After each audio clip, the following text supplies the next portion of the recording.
Good morning and good afternoon, everybody, and welcome to a Pension for Life Facebook Live with the Minister of Veterans Affairs and the Associate Minister of National Defence, Seamus O'Regan, and the Deputy Minister of Veterans Affairs Canada, Walt Natinchuk.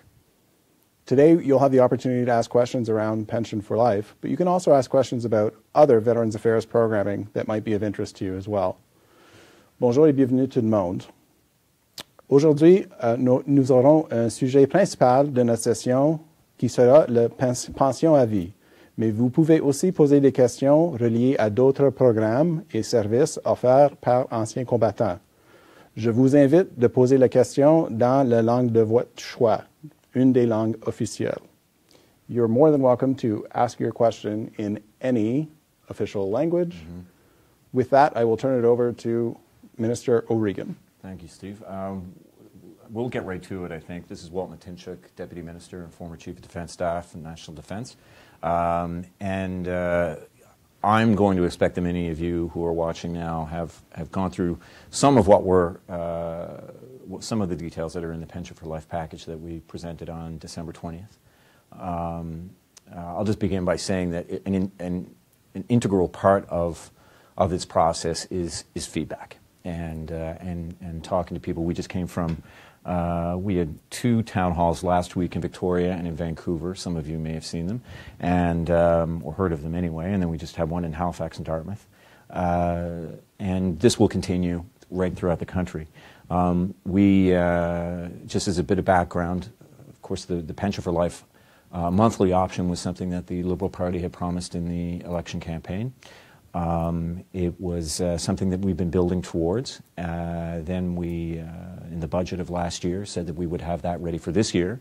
I was appointed minister in August, and we've been working steadily at it since then. So pushed it right to the limit of December 20th, but there was lots that we wanted to do with it, and we've been, I think, ambitious about it. And then Christmas happens, of course. And here we are. So we're at the point now where we're talking and getting feedback. And this, I think, this has not been said to me, but I think we can just say that we will be doing other Facebook Lives and taking more questions. So this is not a one-off. If you're watching and you don't get time to get your question, and we'll be doing this again and again and again. I'm looking at Walt saying, Absolutely. yes, yeah, we will be. Yes, sir. Right. So let's begin with some questions. Good. Minister, one of the questions that we see most frequently on our social media and Facebook page is, why will it take 18 months? Why will it take until April 1, 2019 for these benefits to be implemented? That's an excellent question. Let me begin by saying that we're impatient and we want to get this out as quickly as we possibly can, but there are a few reasons why we're restricted. Firstly, the legislative. Maybe you want to speak to that. Yeah, can I just say what we're going to do on the 1st of April 19 is bring in 3 new benefits. The pain and suffering compensation. Oh, that this year. Yeah. No, it's 2019. Sorry, 2019. So the Pension for Life really will have 3 new benefits: the pain and suffering compensation, the additional pain and suffering compensation, and the income replacement benefit. Those 3 benefits will apply to about 74,000 veterans who currently are clients of the new Veterans Charter for Veterans Affairs. And so with the announcement on the 20th of December, as the Minister mentioned, we now are into the effort of writing up the legislation, and that legislation program, or that process, will probably take us the next 2-3 months to actually write it up and then provide it to Parliament for consideration to get it through government and get the approval. That's kind of like phase 1. Phase 2, then, we'll have to go to the Treasury Board and request the resources, that is the money and the people, the authority to hire the people, to actually do the implementation. That will take us through to the summer to get those authorities. And then finally, we'll probably take from the fall right into the spring of 19 to do the hiring and the training and the calculations of the 74,000 folks so that we can get the right amounts that are due to these veterans all the way back to as if the program began on the 1st of April 2006, the Pension for Life. Right. So we actually have to do calculations retrospective for all of these thousands of veterans so that we can flip the switch on the 1st of April of 2019 and ensure that all of the amounts going out and dispersed are accurate. And I'll just probably illustrate two of the points that Walt made. I mean, firstly, it was extremely important to us that that those people who receive lump sums going back, to whenever they receive that lump sum, so under the new Veterans Charter, receive the same amount as if they had received a payment today. Not a lump sum, but a monthly amount, whatever the total award was. So it has to go back. So in other words, if you received $360,000, which is the maximum that we give now, let's say 5 years ago, then we will go back. We will figure out we'll figure out what you would receive now under what we're proposing. We would subtract the amount that you had received, and then we will work on it, going forward, the difference over a monthly period of time. I mean, in some cases, this could be a substantial amount. In some cases, it could be a smaller amount. The point being that you shouldn't be, just because you received that lump sum earlier doesn't mean that you shouldn't benefit from what we're proposing. So everybody will be treated the same. Secondly, the downside to providing more specialized packages of benefits to our veterans, it just means things get more complicated in terms of changing computer algorithms, in terms of changing services internally. Let's be frank, and I know a lot of you are probably thinking, Phoenix. I mean, it is increasingly more complicated and difficult for governments to get this right. I mean, we're talking about a pay system that's going to be retroactive for some people, and then for others, very particular to their circumstances. It means that getting that internal programming right is essential, and it takes time to do that. It takes time to train people. It takes time internally to get people used to these new services, to what we're proposing. We've already begun that now, but even given that amount of time, it will take a while. So we want to get it right, and that's why it's taking so long. And if there's a way we can shorten that time, I can guarantee you we will do it. Thank you. The next question is from Virginia. I'm a veteran, also a veteran widow. My husband received a pension under the Pension Act and an award under the new Veterans Charter. He received most of his payout prior to his passing. I received the remainder after. How or does this affect me as his survivor with one dependent child still in school? It's very particular.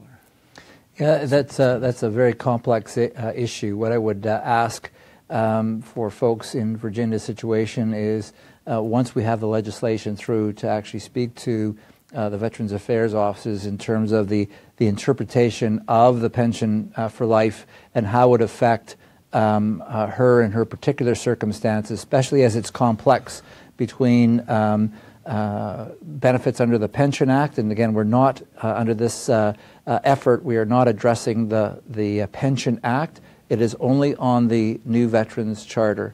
What I can say, though, is that as we've consolidated 6 benefits into one, which the new one being the income replacement benefit that will come into being on the 1st of April of 2019.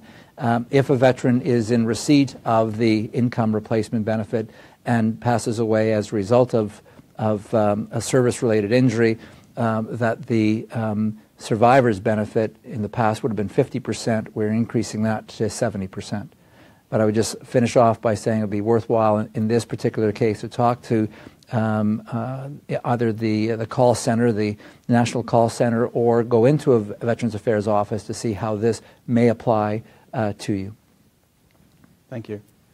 Our next question includes a lot of information about someone who might be injured pre-New Veterans Charter and be taken care of under the Pension Act versus somebody who would be injured post-New Veterans Charter and be looked after under the New Veterans Charter, comparing the maximum monthly pension that might be available for somebody through Pension Act versus through the New Veterans Charter and the current disability award and lump sum payment. So this is a question from Eric. In essence, his question is, there's still going to be inequity between those that were injured before 2006 and those injured after 2006, regardless of the changes that are being announced here. Why have we not returned to the Pension Act as promised? Because the Pension Act, if you go back to 2006, and frankly, what was promised particularly was talking about a monthly pension option, which is exactly what we're delivering on with this proposal. The Pension Act of 1919, and Walt, you were there in 2006, but I mean, I can speak to it, but not in 1919 though. Not 1919, 2006. It didn't deliver for our veterans. All parties in the House of Commons agreed after sitting down with veterans, that it was not delivering what veterans needed. And so the idea was to have programming, to have benefits, to have vocational rehabilitation, to have all these things in place so that veterans could reestablish themselves back into society, that they could get jobs, that they could be able to care for their families, and that we would have the programming available to them. It was meant to be a living, breathing document that was constantly changed, and to be frank, that didn't happen. It remained static, and so, this is kind of, it was meant to be constantly tuned up, and I guess it's going through more of a, more than fine tuning right now. We're digging a little deeper and kind of doing a bit of a rehaul. But the principles of the new Veterans Charter remain the same. What was central part of the new Veterans Charter was the idea of a lump sum. But what we recognize now is that many veterans didn't like the idea of a lump sum, and many Canadians didn't like the idea of a lump sum. For some, it was a lot of money to handle at once. For a lot of Canadians, and for veterans themselves, they felt like they were kind of being written off the ledger. And that wasn't the intent at all. One of the benefits of also having a monthly financial benefit is that aside from the fact that it's a little easier to handle, and I should note too that we're also paying $500 for a third party, up to $500 for a third party financial advice to come in to see what option's best for you. You can decide that. Lump sum for some people who are older still makes sense. But for most people, there is the idea of a lump sum. It's financially easier to handle, but also it keeps us in touch with the veteran, which we realize is essential because we know enough, for instance, about PTSD now to know that it can creep up and 5 years down the road, 10 years down the road can take hold. And so it's important that we constantly check in. So no, we're not going back to the Pension Act. But what we are taking is taking the very best in the new Veterans Charter and we're fine-tuning it. We're improving it, I should say, more substantially. Go ahead. Can I just add, Minister, just to reinforce what you said is, a lot of the veterans have come forward and a lot of the associations have come forward and said, please do not go back to the Pension Act. Because it was kind of a cookie-cutter approach, that it was giving veterans an amount of money and then kind of leaving them to their own devices in terms of how they would reestablish themselves into communities and into society. And there was nothing there for their well-being, to assist them in education, to assist their families, and assisting them in finding a new purpose in life. Yeah. And so as the Minister indicated, what folks came back with, they said, hey, listen, take the best of the Pension Act, which is a monthly amount that really confirms the connection between the Government of Canada and those veterans on an ongoing basis and into the future. And then the second is to ensure that you have a whole suite of benefits and support programs that can be tailored to the unique needs of the veteran, so that if they can go back to work, if they can find purpose, if they want to take up a hobby and they've got focus, that's terrific. But if they don't, if they need to go through treatment, if they need to go through vocational rehabilitation, that the financial security is there. Part of your question is to ask whether, are we disadvantaging folks under the new Veterans Charter compared to the Pension Act? And I would say is when you compare apples for apples, and again, some of the advice that we heard and the direction we got from Parliament is take care of those who are most in need.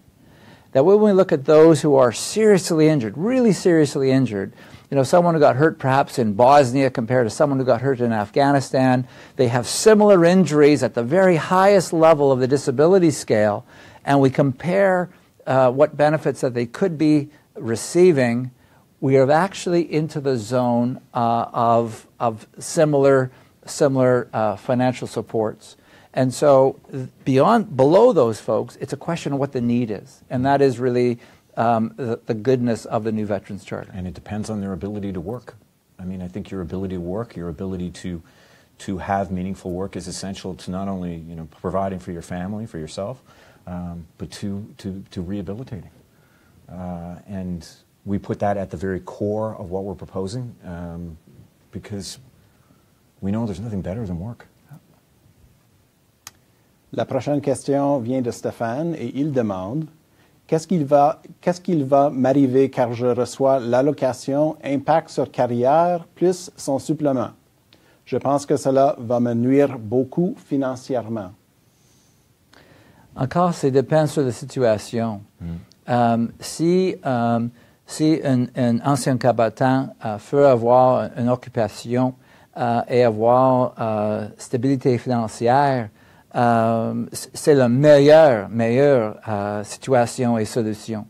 Mais si un ancien combattant a besoin de traitement médical, psychologique, sociaux ou vocationnel, on aura le bénéfice pour la stabilité financière avec cette consolidation de 6 bénéfices dans un. Ouais. Et en même temps, avec cette bénéfice, c'est quoi cette nouvelle que l'ancien combattant peut travailler avec un salaire environ 20 000, sauf une coupure de bénéfices.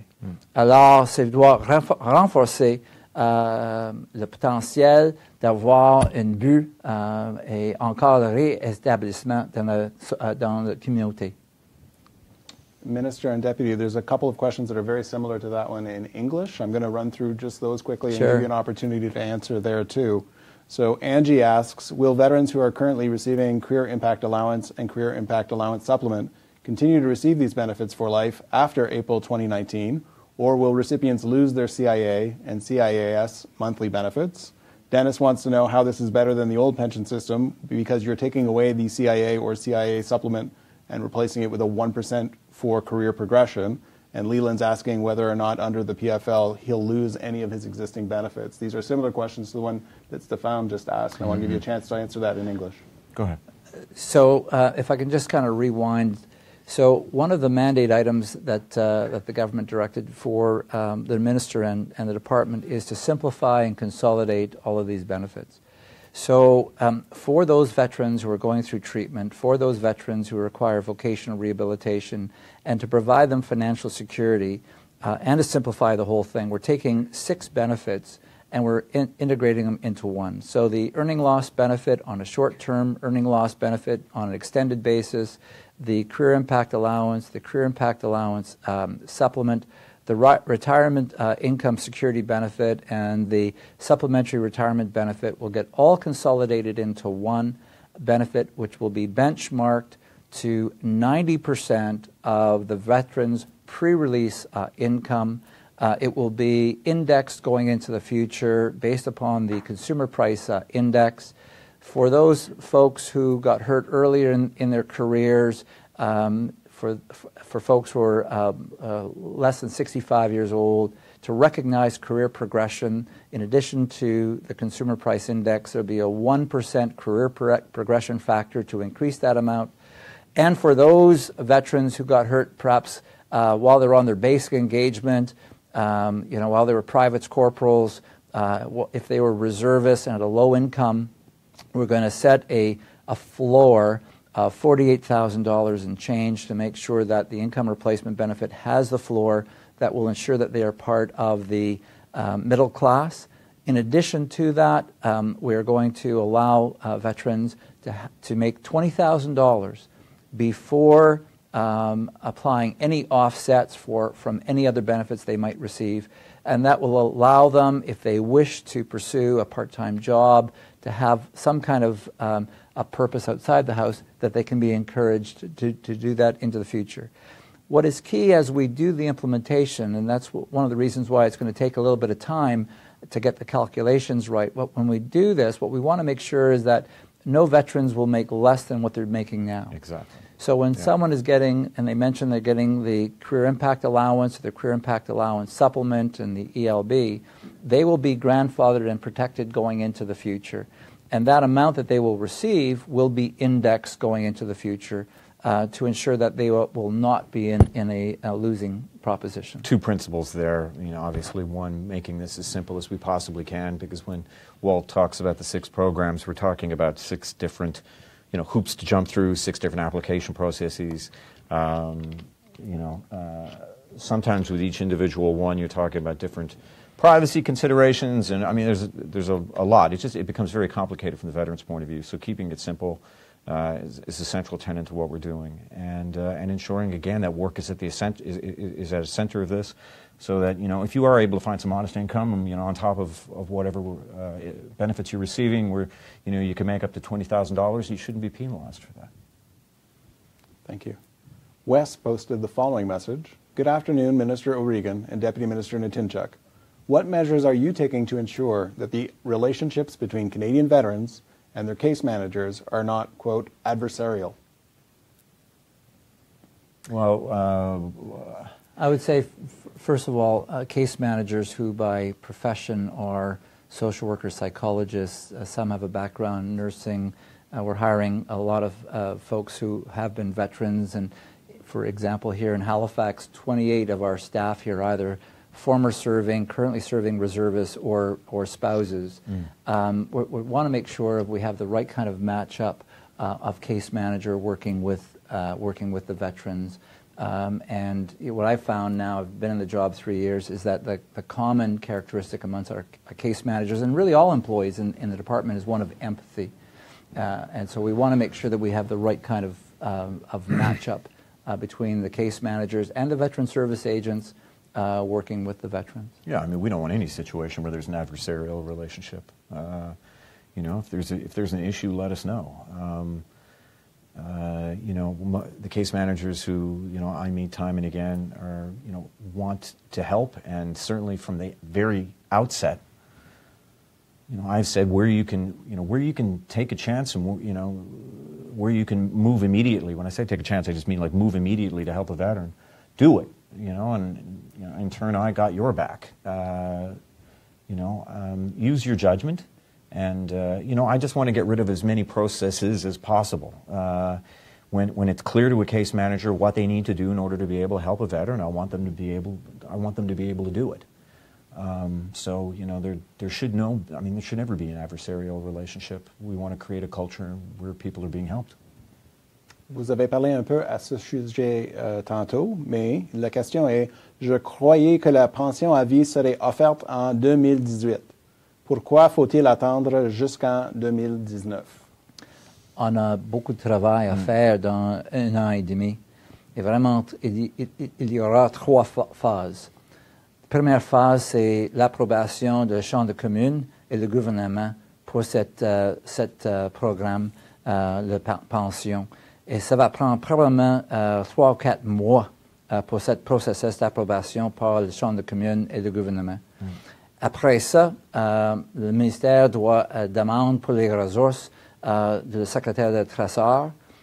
C'est les ressources pour nos employés et même les fonds pour l'architecture, l'informatique, pour faire le travail sur la transition vis-à-vis la pension pour la vie.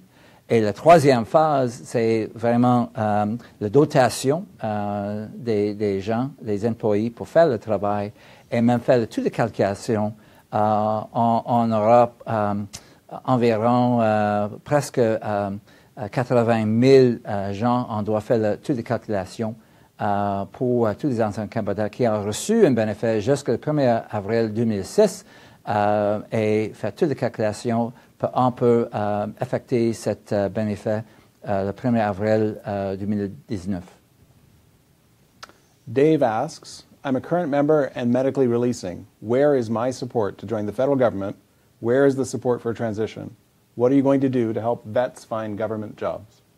Well, you can speak because we're making significant improvements there. Absolutely. Just to say, as the minister has authorized that inside the department, in fact, announced when we were in Toronto in the fall, the creation of the Veterans Hiring Unit. Yeah. So in Veterans Affairs, we have a cell. Sorry, sir. No, go ahead. We have a cell that is a combination of Veterans Affairs folks, and again, these are veterans themselves who are working side by side with the Public Service Commission to assist veterans in landing jobs in the public service.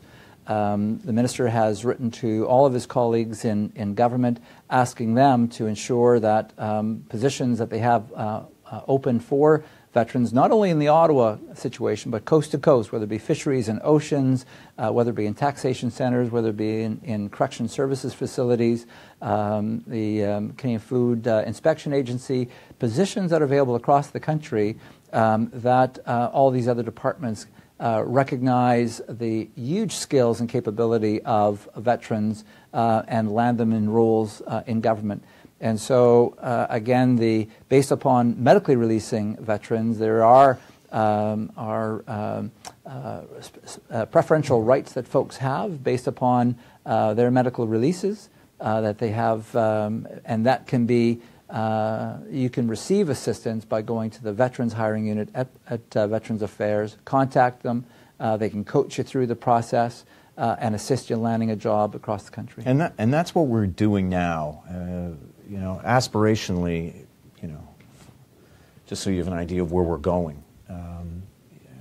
You know, transition right now is top of mind. It goes by various names within government. Convergence is one of them, and closing the seam.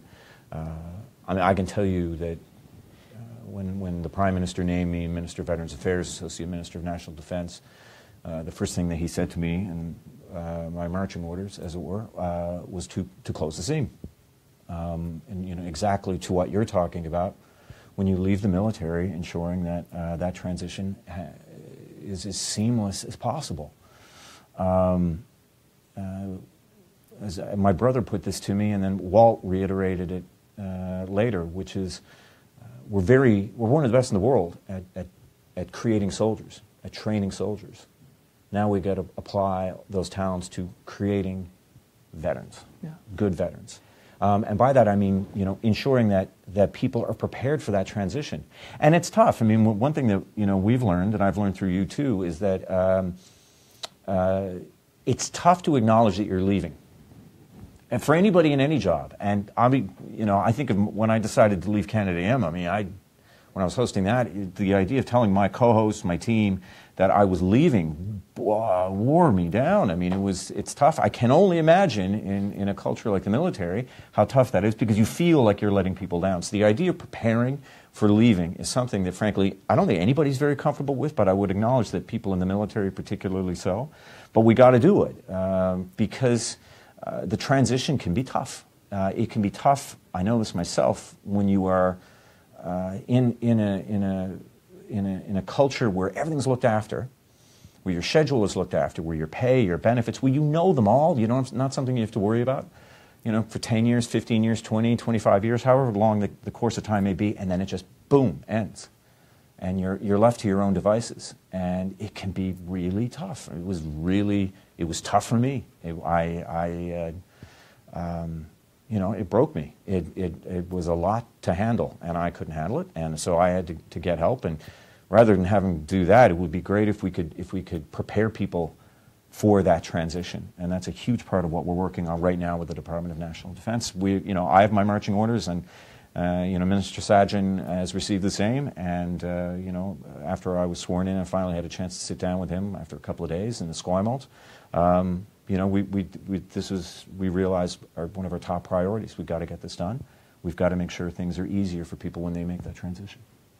And I just want to reinforce this point, is that when you're coming out of the Canadian Armed Forces, recognizing that we all volunteered to serve, and yet when you're being released medically, you know, it's like you don't really have a choice, and that really is tough for folks. So ensuring that we have a plan and land someone with a purpose right after you leave uniform and leave, you know, the family feel that we have in the Canadian Armed Forces is absolutely key. The term I was looking for before was the priority hiring for veterans in the public service, and again, you can look or you can make application for your priority status and get that done before you leave the Canadian Armed Forces for a public service job. But I also want to highlight another benefit that's coming online as of the 1st of April of this year, so not even 19 this year, and that is the Career Transition Service to assist veterans in landing jobs in the private sector. And so this is a benefit that comes into being on 1st of April of 18. It's not only for veterans, both medically released and releasing voluntarily, veterans who are releasing on retirement, for spouses, common law partners, and survivors, and that is career transition services to assist folks in actually landing a new purpose, a new job if they want. This is more than just resume writing. It is counseling, and if folks need it, it is job placement. So if there's nothing in the public service that either takes your interest, or if things don't work out that way, this program that comes online and on the 1st of April 18 will be there to support you. Basically anything that we can do, you know, to lower people's anxiety about transition. Anything that we can do, we are open to suggestions. You know, you can post them here, or let us know, because that's essential. Thank you. Amanda asks, would you please explain Pension for Life and how it relates to widows under the NVC? Will you verify that it applies to us? So again, how it applies to survivors is that with the consolidation of the income replacement benefit, that is taking the 6 benefits that I mentioned before and bringing them into one, is that if the veteran passes away and the veteran was on the income replacement benefit, then the survivor, rather than getting 50% of the income replacement benefit, would be getting 70%. And there's a lot more detail here with regard to at what age the veteran passes away, and whether the death is due to a service-related injury or not service-related injury. So I would ask you to get a hold of Veterans Affairs for the specifics. But at a higher level, the idea is that survivors would be receiving 70% rather than 50% of the income replacement benefit. With a clear acknowledgement that survivors are key to a veteran's transition and to a veteran's rehabilitation where needed, and that almost everything that we do now when we speak of veterans, we almost always, I know when I'm giving a speech or giving a talk, it's always veterans and their families, veterans and their families, and that repetition is not meant to be trite. It is meant that it's real, because families live through this too. Our caregivers benefit is a clear acknowledgement of that, because that sentiment was expressed to us by veterans and their families, that the caregiver is essential. And so now it's a $1,000 tax-free benefit paid directly to that caregiver, which is generally the spouse or partner. And the other thing that we've learned, I've certainly learned in my short time as minister, is that it's not just about the money, although the money is very important. It's about the recognition of service, the recognition of the work that happens, by a husband or by a wife, by a spouse, partner, could be a child. The care that they provide is so important, and this is us, monthly saying thank you. Can I also add, and Minister, what you said just triggered me, that to reinforce that as of the 1st of April of this year, the time limit for a survivor to have access to vocational rehabilitation, the time limit goes away. It was a one-year time limit, and in recognition of the role that the family provides to the veteran, that if the survivor wishes to go through vocational rehabilitation, there's no longer a year limit. And the other is that career transition support that I've just mentioned is open to the survivor as well. Yeah. Minister, Linda asks, why is there a backlog of 30,000 claims? I'd like to be able to give a very complicated answer to a very complicated question, albeit it sounds very simple. I guess partially, I'll contribute to this. Partially, it's because we have been able to respond in a more substantive way to the needs of veterans, and because we have increased benefits in some respects, it has increased demand, and it's very. I think you can speak more from an operational point of view, but it's tough for us to kind of get ahead of that. I mean, why don't you take us back a bit? Can I just say to start off that the total amount of work inside the department for files is about 27,000. Right. And so I think there's a number around 20,000 of that where it's within the timeline still. So the backlog that is work that is late is actually in the order of about 10,000 files, thereabouts. So it's not the 30,000. That describes the entire workload. that is coming in. And as the Minister indicated, because of a number of new benefits that have come online in the past 2 years, the increase in the number of files has been extraordinary. So we have an increase of about 30% more files than we have in the past. In addition to the same folks who are adjudicating those files are also adjudicating things like priority hiring in the public service, where you have to look at the file. So we've added on more work to the same employees who are there. Now, in the past, the government has given us additional folks, and we're making the case right now to go back to government and ask for additional folks because we really don't see that the work will go away. No. At the same time, what we're trying to do is improve the way we make decisions and expedite decision making so that, for example, 30% of all of our work are hearing issues, whether it be tinnitus or loss of hearing. And we're looking, how can we make that a lot faster? Can we do it digitally? Can we leverage artificial intelligence?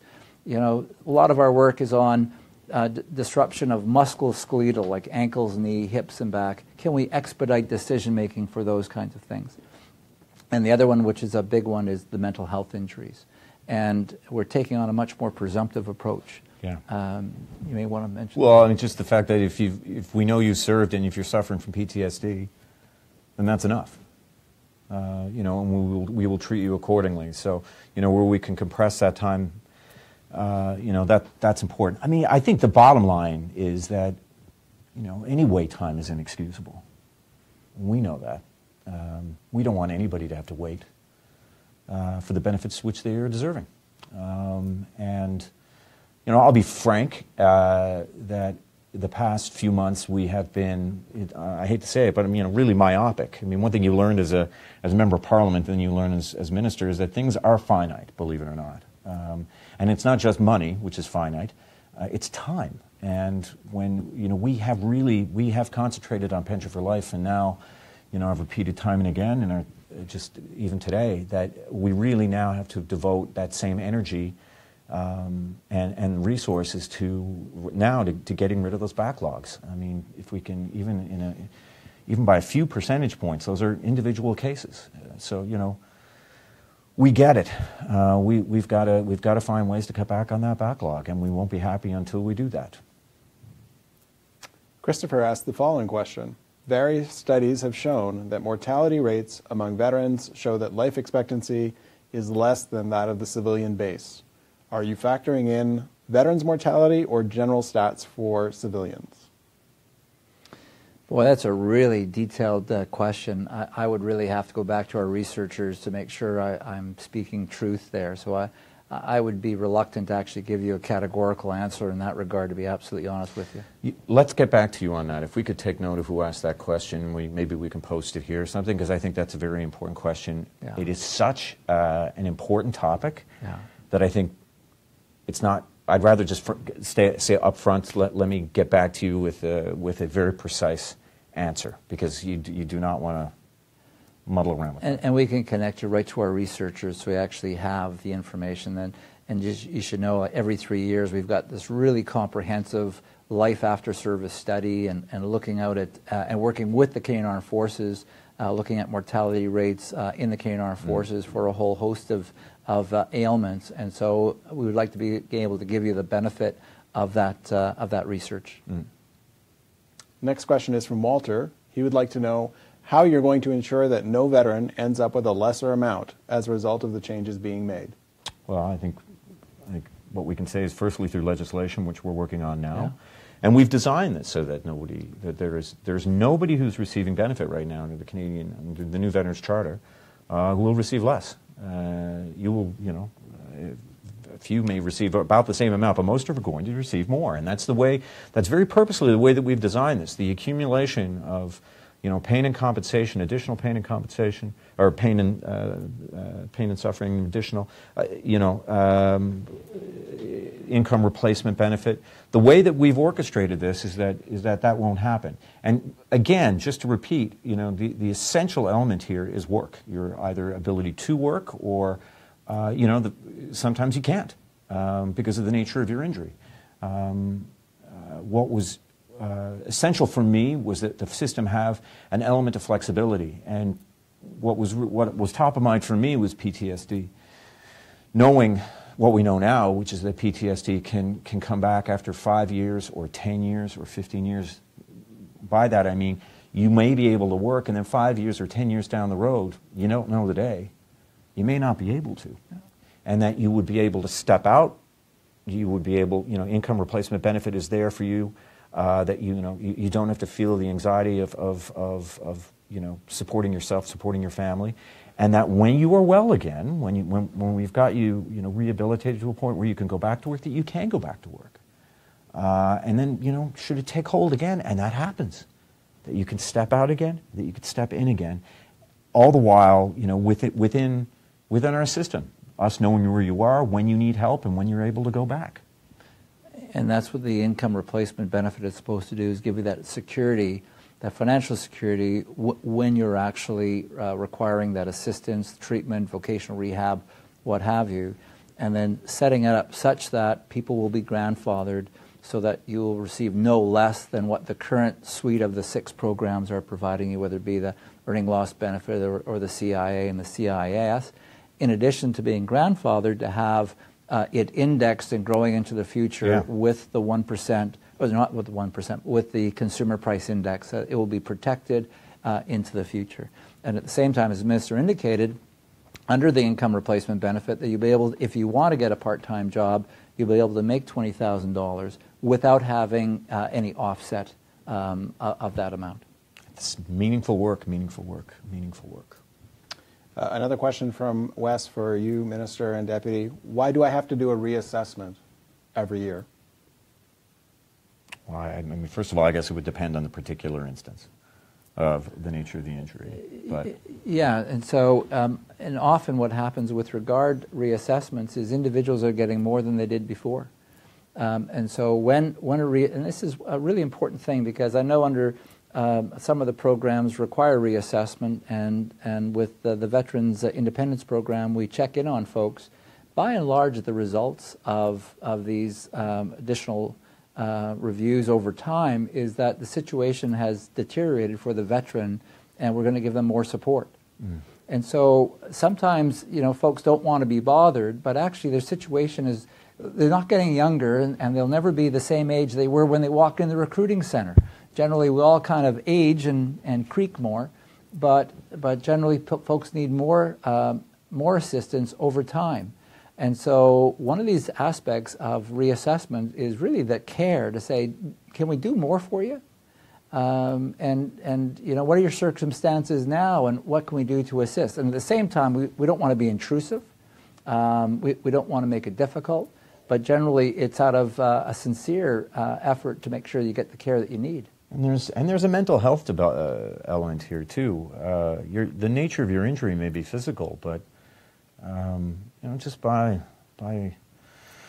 going through a transition, or depression could set in, anxiety can set, like you don't know, and you yourself may not know, but a trained professional on the other end of that line, with 2 or 3 of the right kinds of questions, can perhaps get an indication that you are going down a path where you might need some help.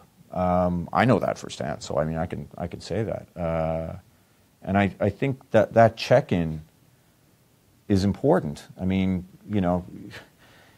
I'm certain at times it just seems like a drag, or but I'm sure there have been cases out there where flags have raised because suddenly that became clear that somebody was suffering.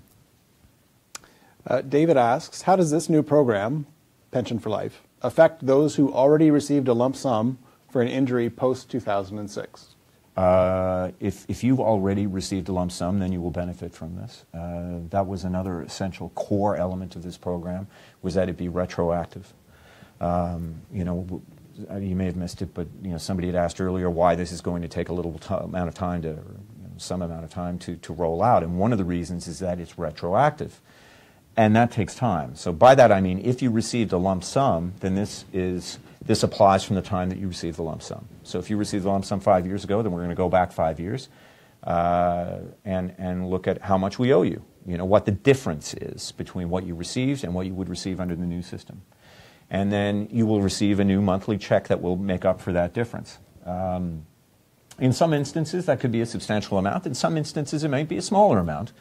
The point being that you will benefit from this system, and it is retroactive from the time that you got your lump sum. That was extremely important to us. It does add to, it does complicate the rollout, because then we got to go back to several thousand. I can't remember the exact number now, but of people who have already received lump sums and apply this. But it will be worth it, because that's a very important principle. Minister and Deputy, maybe a follow-up to that one. A number of people have indicated, as part of the announcement on December 20th for Pension for Life, the Minister clearly indicated that VAC staff would be briefed and up to speed and able to answer questions. Some veterans have called asking for a specific question around how much may I be entitled to receive as part of a conversion from a disability award, and that's not information that our VAC staff is able to provide at the moment. Could you provide some clarity around what information the VAC staff might be able to provide now and when additional information might become available? Yeah, I hate to say this, but it is in motion. I mean, what we've put out now is the skeleton, the goals, and how we want, what we want to achieve. It does get down to the minute details now of how exactly we will achieve it, and that's part of the the year that we have now to get this going is finding out those details. And those details, the devil is in the details. Those details will then determine, how much exactly you will be getting. So we wanted our staff to be able to do was, in general terms, be able to talk about what we're talking about right now, the principles behind this, everything that we know right now, and the goal. How they are applied in individual cases, we are working on, and it will take some time. I mean, these are in each individual case. You can imagine, you've got calculations and computations, and it will take a bit of time. And I just want to reinforce that, and I think that the number is north of 70,000, somewhere between 70,000 and 80,000. We think will be veterans who are clients as of the 1st of April of 2019. And so what we need to do actually is look into every one of those files and to do the calculations for everybody. So going back to why it's taking so long, as the Minister indicated, we still need to get the approval through government over the next few months. And so as we speak here right now, the legislation is being written that will articulate things like grandfathering your benefits and so on. So it's tough for the employees to actually lay out, here's your circumstance, when in fact this thing, we've got the policy approval. That's what the Minister announced on the 20th of December. The government has earmarked $3.6 billion on top of what we received in years before, the 6.3, almost $10 billion for this program, for the whole suite of programs.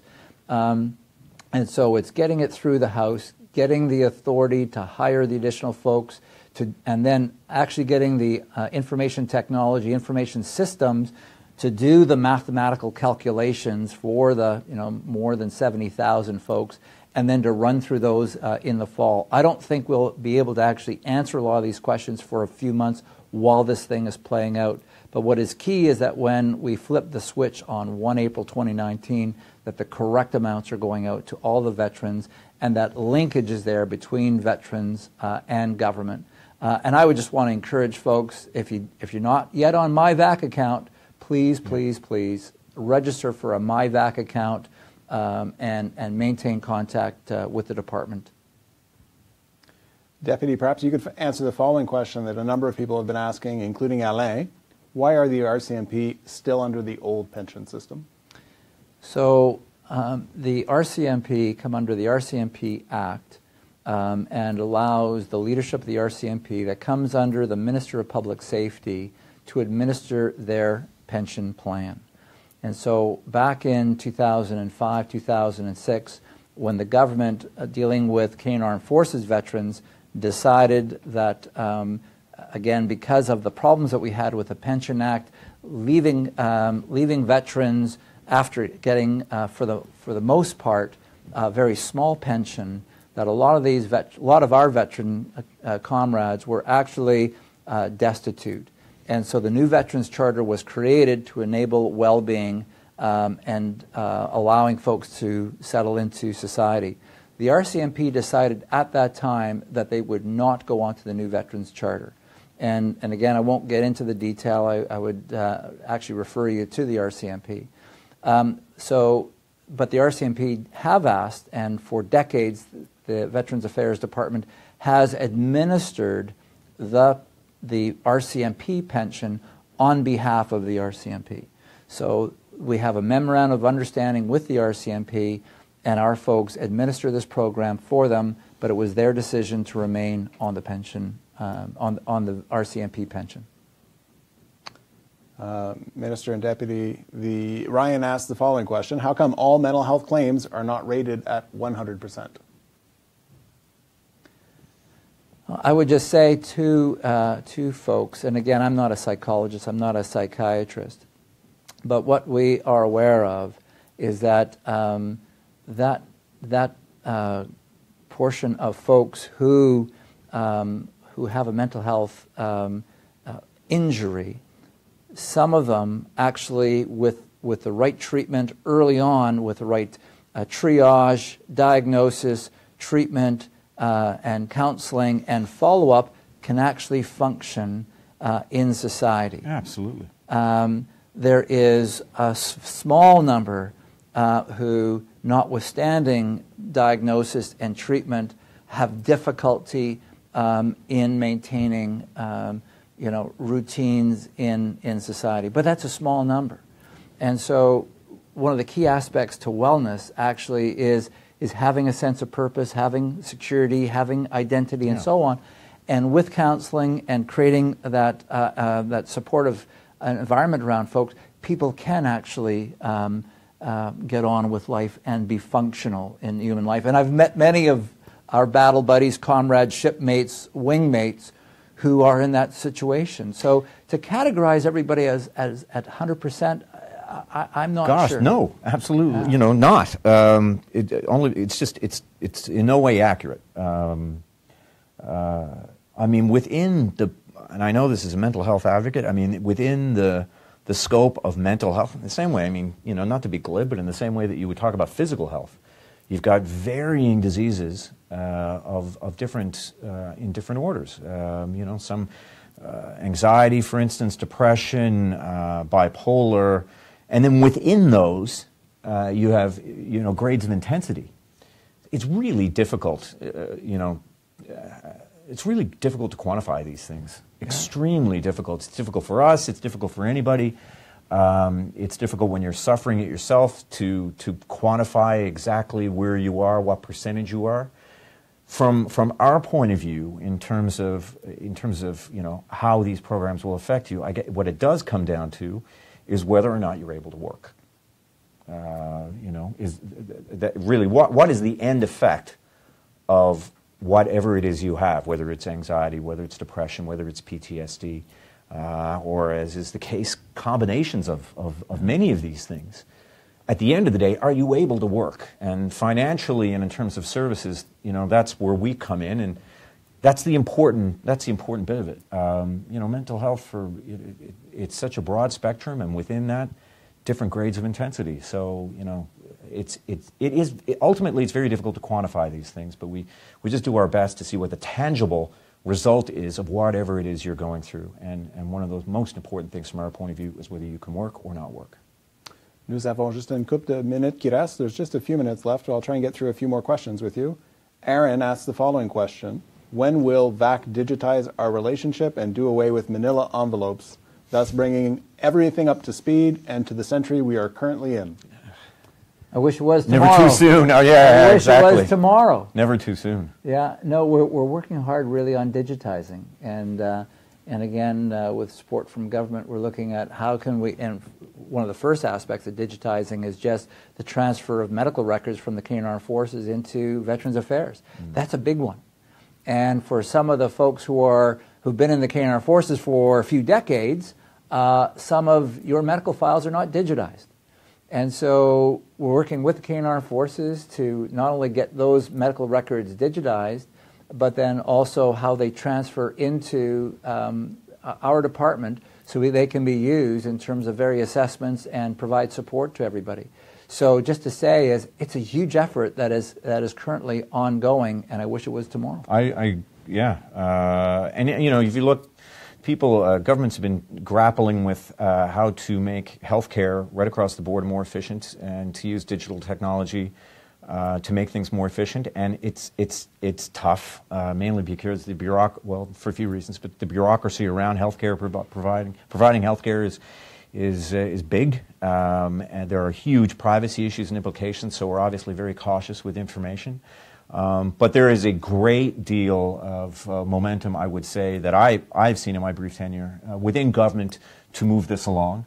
And certainly we've been talking to you know, people within Treasury Board and Public Works and Procurement on different programs that we can avail of, because there is a real whole of government want and desire to digitize and make things easier and more accessible for the people that we serve. And you know, I'm always saying, hey, you know, make sure that we're on the top of that list, because I think that our veterans could really benefit from that.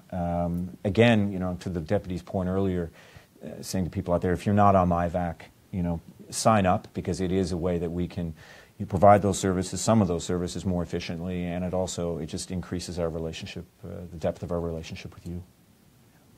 Eric asks, every veteran who receives the supplement right now will lose $1,000 a month starting in April 2019. Please explain why.